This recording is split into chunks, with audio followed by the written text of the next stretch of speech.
Hello दोस्तों, share पे चर्चा चैनल में आपका स्वागत है। दोस्तों, शेयर पे चर्चा चैनल में हम लोग क्या है कि स्टॉक मार्केट के नए नए कॉन्सेप्ट सीखेंगे और फंडामेंटल एनालिसिस को भी कवर करेंगे। इसके साथ ही स्टॉक मार्केट के रिलेटेड न्यूज़ को भी कवर करेंगे।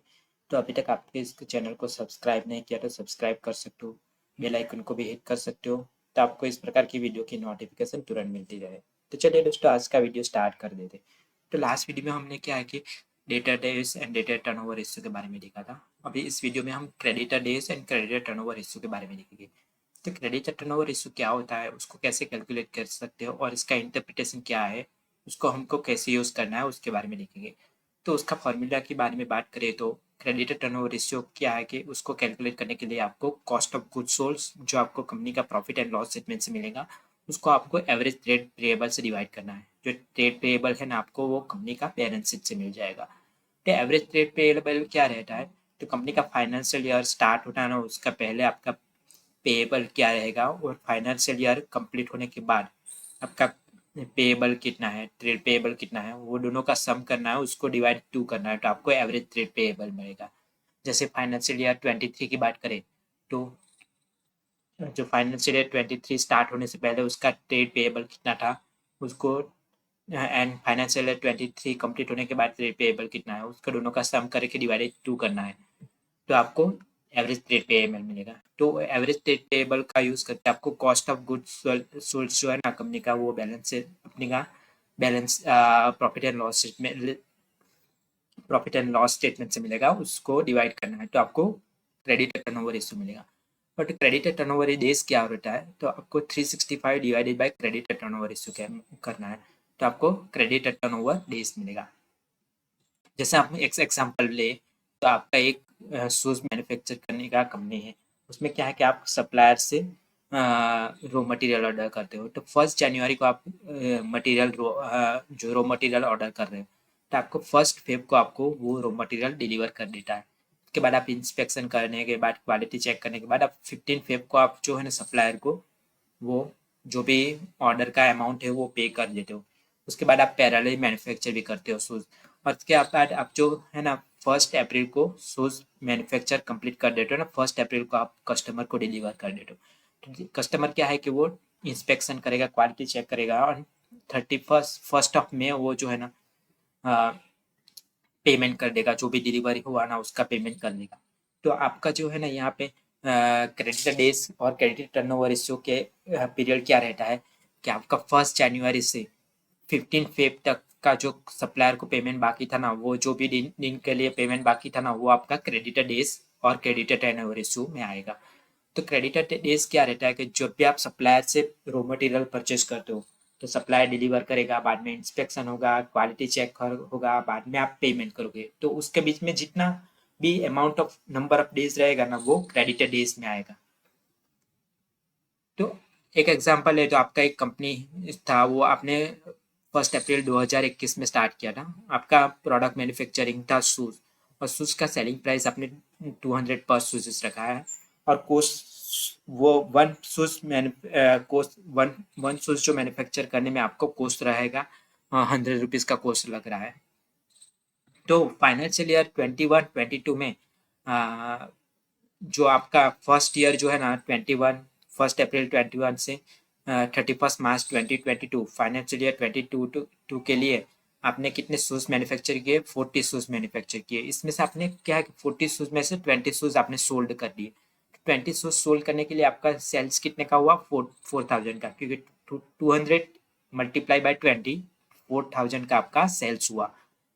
और 20 शूज़ बनाने के लिए आपको खर्चा कितना लगा? 20 × 100 पर शूज कोस्ट प्राइस आपका 100 है, तो 100 × 20 2,000 का आपको कोस्ट रहेगा। तो आपकी बैलेंस शीट में आपका और 20 शूज अभी बिका नहीं है, तो वो आएगा 20 × 100, जो आपका 2,000 का इन्वेंटरी अभी बिका नहीं है। क्वांटिटी 20 है, तो बट 2,000 का इन्वेंटरी, जो 20 × 100 2,000 का इन्वेंटरी अभी आपका बिका नहीं है। अभी आपने 4,000 का, जो सपोज आपका रॉ मटेरियल का खर्चा कुछ 2,000 का या ऐसा कुछ हुआ होगा, तो आपने कुछ सपोज आपका रॉ मटेरियल का खर्चा सपोज 3,000 का है, ऐसा कुछ हुआ होगा, तो आपने से 1000 पे कर दिया है सप्लायर को और अभी 2000 पे करना बाकी है, तो ट्रेड पेएबल में जो आपका सप्लायर को पे करना बाकी है ना वो आएगा। तो यहाँ पे 2000 को अभी आप सप्लायर को अभी भी पे करना का बाकी है। तो यहाँ पे ट्रेड पेएबल आपका बैलेंस शीट में फाइनेंशियल ईयर 22 का बैलेंस शीट में आपका ट्रेड पेएबल आएगा जो 2000 अभी सप्लायर को पे करना बाकी है। अभी फाइनेंशियल ईयर 23 की बात करें तो आपका जो 20 शूज बिका नहीं था वो और नए शूज 30 शूज बनाए तो टोटल 50 शूज हुआ। तो 50 शूजेस में आपके क्या है कि 40 शूज आपने बेच दिया, तो 40 शूज का आपका सेल्स कितने का होगा, 8000 का सेल्स होगा। 14 to 200 8000 का सेल होगा। और इसमें 40 शूज बनाने में आपको खर्चा कितना होगा, 14 to 100 का 4000 का आपको खर्चा हुआ। बट आपका 10 शूज अभी भी बिका नहीं, तो आपकी बैलेंस शीट में आएगा कि 100 इंटू 10, जो आपका कॉस्ट प्राइस था 100 इंटू 10, तो 1000 का इन्वेंटरी अभी भी आपका बिका नहीं है। और ट्रेड पेएबल में आपको सपोज सप्लायर को कुछ पैसा बेचना पे करना था, उसमें से आपको अभी भी 1000 पे करना बाकी है, तो ट्रेड पेएबल में आपको 1000 आएगा।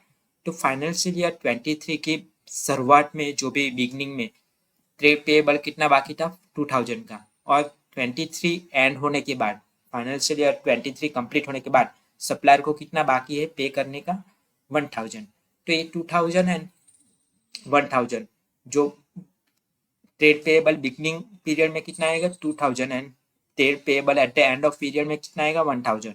उसको दोनों का सम करके डिवाइड 2 करोगे ना तो आपका एवरेज ट्रेड पेएबल आएगा 1500। ये दोनों का सम किया 2000 प्लस 1000 डिवाइडेड बाय 2 तो 1500 आया। तो एवरेज ट्रेड पेएबल आपका 1500 हुआ। अभी 1500 आपका एवरेज ट्रेड पेएबल हुआ। हमारा क्रेडिटर टर्नओवर रेशियो क्या बोलता है, cost divided by average trade payable, तो कॉस्ट ऑफ गुड्स सोल्ड। तो फाइनेंशियल ईयर 23 के लिए मुझे क्रेडिटर टर्नओवर रेशियो कैलकुलेट करना है, तो मेरा फाइनेंशियल ईयर 2023 का कॉस्ट ऑफ गुड्स सोल्ड कितना है, 4000 का, उसको डिवाइडेड बाय 1500 करना पड़ेगा, तो मुझे 2.67 मिलेगा, जो यहाँ पे क्रेडिटर टर्नओवर रेशियो में आएगा। और क्रेडिटर टर्नओवर डेज में क्या आएगा, यहाँ पे फॉर्मूला में हम देखिए तो 365 divided by creditor turnover ratio, तो 365 डिवाइडेड बाय 2.67 करेंगे तो मुझे 136 मिलेगा। तो ये क्रेडिटर टर्नओवर रेशियो मेरा 2.67 हुआ और क्रेडिटर टर्नओवर डेज मेरा 136.8 हुआ। तो इसका इंटरप्रिटेशन क्या होगा, तो इसका इंटरप्रिटेशन ऐसा होगा कि on an average 1500 amount of payable करने के लिए मुझे साल में मैं कितनी बार कर रहा हूँ, 2.67 टाइम कर रहा हूँ। On an average 1500 amount of payment supplier को मैं साल में 2.67 टाइम कर रहा हूँ। और दूसरा क्रेडिटर टर्नओवर डेज का इंटरप्रिटेशन क्या होगा, 1500 अमाउंट ऑफ पेमेंट करने में सप्लायर को पेमेंट करने के लिए मुझे कितने दिन लग रहे हैं, 136 डेज लग रहे हैं। तो 136 डेज में मैं क्या कर रहा हूँ, 1500 अमाउंट ऑफ पेमेंट सप्लायर को कर रहा हूँ।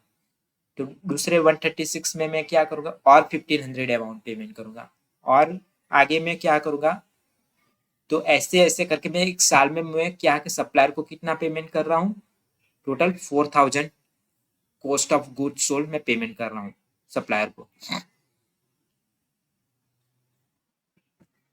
तो ये मेरा creditor turnover ratio and creditor turnover days हुआ। तो इसके कुछ एग्जांपल्स के भी हम देख लेते, तो आपको इसको इंटरप्रिटेशन कैसे करना है समझ में आ गया, right. Creditor turnover ratio means on an average 1500 amount of supplier को मुझे पेमेंट करना है, वो मैं साल में कितनी बार कर रहा हूँ, 2.67 ऑन एन एवरेज में 1500।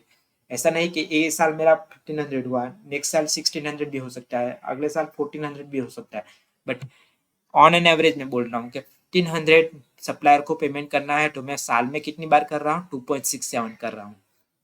और क्रेडिटर टर्नओवर डेज क्या होता है कि 1500 अमाउंट ऑफ पेमेंट करने के लिए सप्लायर को पेमेंट करने के लिए मुझे कितने दिन लगे, 136 डेज लगे।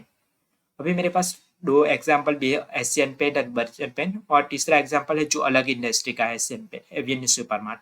बट आपको क्या है कि जब भी ये रेशियो का यूज करोगे ना तो आपको सेम इंडस्ट्री का ही कंपनी का एनालिसिस करना है। आई मीन सपोज आप पेन इंडस्ट्री को पकड़ रहे हो तो पेन इंडस्ट्री वाली कंपनी को ही एनालिसिस करना है ये रेशियो से।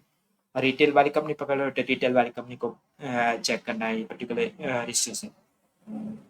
तो एशियन पेंट की बात करें हम, तो मैंने यहाँ पे क्या है कि फाइनेंशियल ईयर 16 फाइनेंशियल 17 से फाइनेंशियल ईयर 23 तक का इसका फिगर मैंने यहाँ पे डाल के रखा है। तो आप ये फिगर्स जो है ना कंपनी का एनुअल रिपोर्ट से ले सकते हो। आपका ट्रेड पेएबल जो है ना कंपनी का एनुअल रिपोर्ट में जाओगे ना यहाँ पे, तो कंपनी का यहाँ पे रहेगा बैलेंस शीट। तो बैलेंस शीट में आपको करंट लायबिलिटीज में जाना है। तो करंट लायबिलिटी में यहाँ पे ट्रेड पेएबल मिलेगा। तो यहाँ पे ये जो ट्रेड पेएबल है ना वो उसका समेशन करना है, total outstanding dues to the micro enterprise and dues to the creditor. ये दोनों को समेशन करोगे ना तो आपको ये क्रेडिटर टर्नओवर डेज मिलेगा, सॉरी क्रेडिटर ट्रेड पेएबल मिलेगा आपको। और एवरेज ट्रेड पेएबल के लिए क्या है आपको पिछले साल का एंड करंट साल का ट्रेड पेएबल का सम करना है, डिवाइडेड बाय 2 करना है, तो आपको एवरेज मिल जाएगा। और कॉक्स जो है ना उसको आपको लेने के लिए आपको क्या है कि कंपनी का जो है ना प्रॉफिट एंड लॉस स्टेटमेंट से इस 3 चीज़ों का समेशन करना है, cost of material consume, purchase of stock in trade and change in inventory of finished good.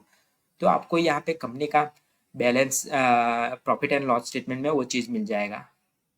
जैसे आप मैं यहाँ पे देखा हूँ तो cost of material consume and purchase of stock in trade and change in inventory of finished good, ये तीनों का समेशन करोगे ना तो आपको यहाँ पे ये आपका कॉस्ट ऑफ गुड्स सोल्ड मिल जाएगा। तो आप जो है ना कंपनी की एनुअल रिपोर्ट्स में भी जाके देख ले मीन्स ये सब चीज़ें निकाल सकते हो। और बेटर सेफ्टी के लिए आप कुछ मीन्स सिंपलिसिटी के लिए आप कुछ screener.in जैसे वो साइट पे जाकर भी आप कंपनी का डायरेक्टली यहाँ से निकाल सकते हो। वैसे मैंने यहाँ पे बेजर पेन का भी लिया है। तो आपको क्या कि ट्रेड पेएबल मिल जाएगा, एवरेज ट्रेड पेएबल आप कैलकुलेट कर लोगे, उसके ऊपर से COGS भी आपको मिल जाएगा। और क्रेडिटर टर्नओवर रेशियो क्या है कि आपको COGS divided by average trade payable करना है, तो आपको ये सब फिगर्स मिल जाएंगे। और क्रेडिटर डेज के लिए आपको क्या 360 divided by creditor turnover ratio करना है, 365 divided by creditor turnover ratio करना है, तो आपको ये फील्ड मिल जाएगा। तो आपको यहाँ पे क्या है कि देख सकते हो कि एशियन पेन की केसेस में आपको ऑन एन एवरेज कितने दिन लग रहे हैं, 62, 83, 72, 73 एंड 84, अराउंड 70 to 80 डेज लग रहे हैं कस्टमर में सप्लायर को पेमेंट करने के लिए। ऑन एन एवरेज जो सप्लायर को पेमेंट, सपोज हमको ये एग्जांपल ले तो on an average 3900 amount supplier को पेमेंट करने के लिए इसको कितने दिन लगे, 62 डेज लगे। तो company on an average 3900 of amount supplier को साल में कितनी बार कर रहा है, 5.82 टाइम कर रहा है। 5.82 टाइम, ऑलमोस्ट 6 टाइम जो एशियन पेन है ना अपने सप्लायर को 3900 ऑफ अमाउंट पेमेंट कर रहा है। और 3900 ऑफ अमाउंट पेमेंट एक बार करने के लिए उसको कितने दिन लग रहे हैं, 62 टाइम, 62 डेज लग रहे हैं। तो ये क्रेडिटर डेज रहेगा। तो ऑन एन एवरेज कंपनी को कितना दिन लग रहा है, 75 to 80 डेज लग रहे हैं। जबकि हम बर्जर पेन की एग्जांपल ले तो उसके केसेस में कितने दिन लग रहे हैं, 100 दिन लग रहे हैं। तो वो सप्लायर को ज्यादा दिन के बाद पे कर रहा है, क्योंकि एशियन पेन एक मार्केट लीडर है। उसका क्या है कि कैश फ्लो भी अच्छा है, उसका डिस्ट्रीब्यूशन नेटवर्क भी अच्छा है, उसका माल जल्दी बिक रहा है, तो उसके हाथ में पैसे भी जल्दी आ रहा है और सप्लायर को भी पे जल्दी कर रहा है। तो सप्लायर को जितनी जल्दी बात पेमेंट कर देगा तो उसको क्या है कि उसको कुछ डिस्काउंट भी दे सकता है, क्योंकि सप्लायर सोचेगा कि ये जो मेरा जो क्लाइंट है मुझे जल्दी पेमेंट कर रहा है तो उसको कुछ डिस्काउंट दो, तो डिस्काउंट भी मिल सकता है उसको वो केसेस में। बट और कुछ कंपनी से वो बहुत ज़्यादा टाइम लेगा।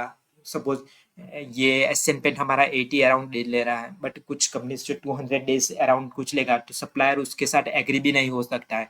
और एग्री हुआ तो नेक्स्ट टाइम वो एडवांस भी मांग सकता है वो केसेस में, क्योंकि सप्लायर का वर्किंग कैश फ्लो पूरा क्या है कि बिगड़ जाएगा उस केसेस में, क्योंकि 1-200 डेज के बाद देगा तो वो केसेस में क्या है कि सप्लायर को कुछ उसके साथ टाइप्स भी ब्रेकअप कर सकता है। तो ऐसे ऐसे केसेस में आपको ऐसे सिनेरियो आपको थॉट करना है, मीन्स कंपनी का मार्केट लीडर है कि नहीं वो सब देखना है। अभी हम डिफरेंट इंडस्ट्री की बात करें, जैसे रिटेल इंडस्ट्री की, इसमें एवेन्यू सुपरमार्ट की बात करें तो उसका क्या है कि क्रेडिटर टर्नओवर रेशियो क्या रहता है कि अराउंड 40 to 50 अराउंड कुछ रहता है। और क्रेडिटर टर्नओवर डेज क्या है कि ऑलमोस्ट 8 to 9 ही है। यहाँ पे देखो आप, तो creditor turnover days only 8 to 9 है। तो एवेन्यू सुपरमार्ट क्या करता है, वो क्या है कि उसका जो है ना इन्वेंटर भी जल्दी रोल आउट हो जाता है, जल्दी पैसे भी आ जाता है, उसके सप्लायर को जल्दी पेमेंट कर देता है, और उसका मल्टीपल साइकिल चलता ही रहता है। तो उसका क्या है, कैश फ्लो इतना रोटेट होता रहता है पूरे साल में। तो ऑन एन एवरेज वो क्या है कि पूरे साल में वो 10 बार अपना इन्वेंटरी रोल आउट कर देता है। सपोज आपने एक inventory bulk of inventory purchase किया, तो वो साल में 10 बार ऐसे बल्क ऑफ इन्वेंटरी परचेज करके वो सेल कर देता है। तो उसका कैश फ्लो इतना जल्दी फास्ट रोटेट होता रहता है। अभी एक हाइपोथेटिकल एग्जांपल का भी हम बात करें, जैसे हमारे पास company A, company B and company C है। तो कंपनी ए का जो है ना वो क्रेडिटर टर्नओवर डेज है 10 डेज, कंपनी बी का बात करें तो 30 एंड कंपनी सी का बात करें तो 40। सपोज कंपनी बी जो है ना क्या कि इंडस्ट्री एवरेज है, तो इंडस्ट्री एवरेज का 30 डेज है ना, कंपनी ए का 10 है, कंपनी सी का 40 डेज है। तो ऐसा हो सकता है सप्लायर ऐसा सोचेगा कंपनी ए तो मुझे जल्दी पे कर रहा है, मेरे पास माल जैसे लेता है वो मुझे 10 डेज में मेरा पैसा पे कर देता है, तो उसको कुछ डिस्काउंट भी कंपनी ए को दे सकता है सप्लायर। बल्कि कंपनी सी की बात करें तो वो 40 डेज में देता है। तो उसका क्या है कि उसकी वजह से सप्लायर का जो है ना कैश फ्लो भी कर सकता है, उसका क्या है कि कंपनी के वर्किंग कैपिटल में भी प्रॉब्लम आ सकता है। तो क्या है कि सप्लायर सी से टाइप भी ब्रेकअप कर सकता है। तो क्या है कि क्रेडिटर टर्नओवर रेशियो जितना कंपनी ए जो है ना मार्केट लीडर होगा, तो उसका क्या है कि वो कैश फ्लो जल्दी से रोटेट होता होगा, इन्वेंटरी जल्दी रोल आउट हो रहा होगा, तो उसकी वजह से उसका कैश फ्लो भी अच्छा रहेगा, कैश भी जल्दी जनरेट होता होगा। वीक कैश जनरेट करने के लिए उसके सप्लायर को भी जल्दी पेमेंट कर देता होगा। तो क्या है कि वो सब एडवांटेज उसका, उसकी वजह से उसको डिस्काउंट भी सप्लायर दे सकता है। तो वो एक एडवांटेज है कि जल्दी कैश पेमेंट करने से सप्लायर से ये सब चीज़ें हो सकती है। तो आपको क्रेडिटर टर्नओवर इश्यू से क्रेडिटर डेज के बारे में कुछ समझने को मिला, कुछ सीखने को मिला, तो आप इस वीडियो को लाइक कर सकते हो, अपने फ्रेंड के साथ शेयर कर सकते हो, और कुछ भी डाउट हो तो वीडियो के कमेंट बॉक्स में कमेंट कर सकते हो। और ऐसे यूजफुल वीडियो के साथ हम नेक्स्ट टाइम मिलते हैं, तब तक के लिए बाय बाय।